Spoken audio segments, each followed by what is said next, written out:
മഹാനായ അബാൻ ഇബ്നു അബീ അയ്യാശ് റളിയല്ലാഹു തആല അൻഹു പറയുകയാണ്, ഒരിക്കൽ ഞാൻ ഇങ്ങനെ നടന്നു പോകുമ്പോൾ ഒരു മയ്യത്ത് കാണുകയാണ്. ഒരു മയ്യത്ത്, 4 ആളുകളാണ് ആ മയ്യത്ത് ചുമന്നുകൊണ്ട് പോകുന്നത്. 4 ആളുകളാണ്. ലാ ഇലാഹ ഇല്ലല്ലാഹു ലാ ഇലാഹ ഇല്ലല്ലാഹ്. 4 ആളുകൾ മാത്രം ഒരു മയ്യത്ത് ഇങ്ങനെ ചുമന്നുകൊണ്ട് നടന്നു പോകുമ്പോൾ മഹാനായ അബീ അയ്യാശ് റളിയല്ലാഹു തആല അൻഹു അവരുടെ മുമ്പിലേക്ക് ഓടിച്ചെല്ലുകയാണ്. ചെന്നിട്ട് ചോദിക്കുന്നു, നിങ്ങൾ ഈ മയ്യത്ത് എങ്ങോട്ട് കൊണ്ടുപോവുകയാണ്? അവർ പറഞ്ഞു, തങ്ങളെ, ഞങ്ങൾ ഈ മയ്യത്ത് നിസ്കരിച്ചിട്ട് കബറടക്കാൻ പോവുകയാണ്. അബൂ അയ്യാശ് പറഞ്ഞു, ഞാനും കൂടി വരട്ടെ നിങ്ങളോടൊപ്പം. 4 പേരല്ലേ ഉള്ളൂ, ഇത്രത്തോളം കുറച്ച് ആളുകൾ മാത്രമുള്ള മയ്യത്ത് ഞാൻ കാണുന്നത് ആദ്യമായിട്ടാണ്. ഞാനും കൂടി വരട്ടെ നിങ്ങളോടൊപ്പം എന്ന് പറഞ്ഞ് ആ മയ്യത്തിന്റെ കൂടെ അബൂ അയ്യാശ് റളിയല്ലാഹു അൻഹു കൂടി ചെല്ലുകയാണ്. മയ്യത്ത് നമസ്കാരത്തിന് ബഹുമാനപ്പെട്ടവരെ നേതൃത്വം കൊടുക്കുകയാണ്. ഖബർ വിട്ടിരിക്കുന്ന സ്ഥലത്ത് മയ്യത്ത് കൊണ്ടുവച്ചു. ഖബറടക്കിയിട്ടാ വന്നവരോട് അബൂ അയ്യാശ് റളിയല്ലാഹു അൻഹു ചോദിക്കുന്നു, ഇതാരുടെ മയ്യത്താണ്? ഈ മയ്യത്തിന്റെ ബന്ധുക്കൾ എവിടെ?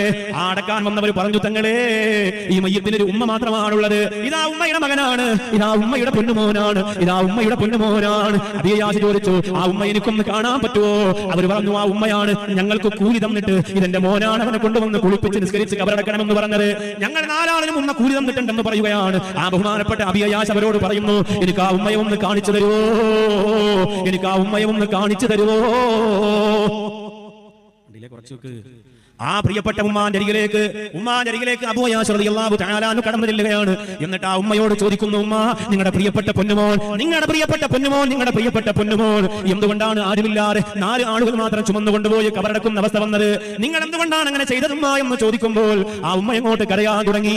എന്റെ പ്രിയപ്പെട്ട തങ്ങളെ, ജീവിതകാലത്തിന്റെ പൊന്നുമോൻ എനിക്കൊരു സന്തോഷവും തന്നിട്ടില്ല, എനിക്കൊരു സമാധാനവും തന്നിട്ടില്ല.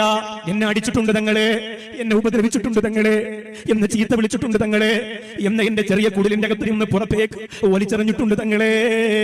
പക്ഷേ അവസാനം അവന് സുഖമില്ലാതായി. എന്റെ വീടിന്റെ ഒരു മൂലയ്ക്ക് തന്നെ കിടന്നപ്പോൾ അവന്റെ മലവും മൂത്രവും ഞാനാണ് എടുത്ത് വൃത്തിയാക്കി കൊടുത്തത് തങ്ങളെ. അവന് ഞാനാണ് ഭക്ഷണം വാരി വായിലേക്ക് വെച്ചു കൊടുത്തത് തങ്ങളെ. അവന് ഞാനാണ് ചികിത്സ കൊടുത്തത് തങ്ങളെ.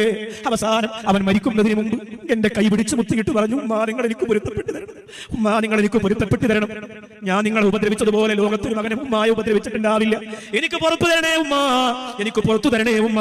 ഇതാ മുത്തുഫലത്തിനീ കലിമത്ത തൗഹീദ്.